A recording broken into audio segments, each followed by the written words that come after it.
అలనాటి అందాల తార మీనా గురించి ప్రత్యేకంగా పరిచయం చేయాల్సిన అవసరం లేదు. చిరంజీవి, బాలకృష్ణ, నాగార్జున, వెంకటేష్, రాజశేఖర్ లాంటి స్టార్ హీరోలతో తెలుగులో, అలాగే రజనీకాంత్ లాంటి స్టార్ హీరోలతో తమిళంలో సినిమాలు చేసింది. బాలనటిగా పరిశ్రమలోకి అడుగుపెట్టి దక్షిణాదిలో అగ్ర కథానాయికగా చెలామణి అయ్యింది. ఇటీవలే ఆమె భర్త విద్యాసాగర్ అనారోగ్యంతో మరణించారు. మీ పెట్స్ కి గ్రూమింగ్ నుంచి బర్త్డే సెలబ్రేషన్స్ వరకు అన్నింటిలో మంచి ఆఫర్స్ ని మాయా టైల్స్ అండ్ ట్రయల్స్ వారు మీ ముందుకి తీసుకుని వచ్చారు. ఎక్కడో కాదు, మన బాజ్పల్లిలో. Phone number 8985555318. అప్పటి నుంచి ఏకైక కుమార్తె నైనికతో కలిసి ఒంటరిగా జీవిస్తోంది. కొన్ని కార్యక్రమాలకు జడ్జిగా వ్యవహరిస్తోంది.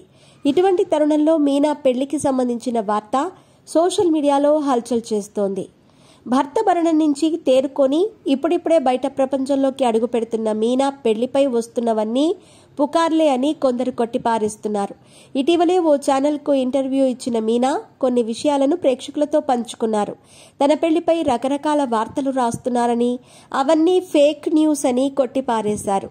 తమిళ స్టార్ హీరో ధనుష్ను పెళ్లి చేసుకోబోతోందంటూ కొందరు వార్తలు రాశారని, ఆయన ప్రస్తుతం ఒంటరి జీవితాన్ని గడుపుతుండటంతో వీరిద్దరూ వివాహం చేసుకోబోతున్నారని కోలీవుడ్ మీడియా వార్తలు రాయగా వాటినే మీనా ఉటంకించారు.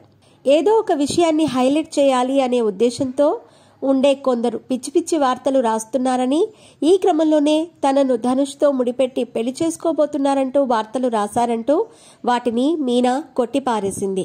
తాను ఒంటరిగా జీవితాన్ని గడపటానికే ప్రయత్నిస్తానని, తనకు ఓ కూతురు ఉందని, తన భవిష్యత్తు చాలా ముఖ్యమని, జీవితంలో ఏది జరిగితే అదే జరుగుతుంది, నేను అదే కోణంలో ముందుకు సాగాలనుకుంటున్నానంటూ వ్యాఖ్యానించింది.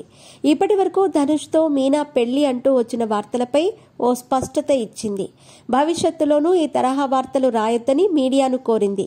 దీనివల్ల మానసికంగా బాధపడాల్సి ఉంటుందని ఆవేదన వ్యక్తం చేసింది. ప్రస్తుతం మీనా చేసిన వ్యాఖ్యలు సోషల్ మీడియాలో వైరల్ అవుతున్నాయి.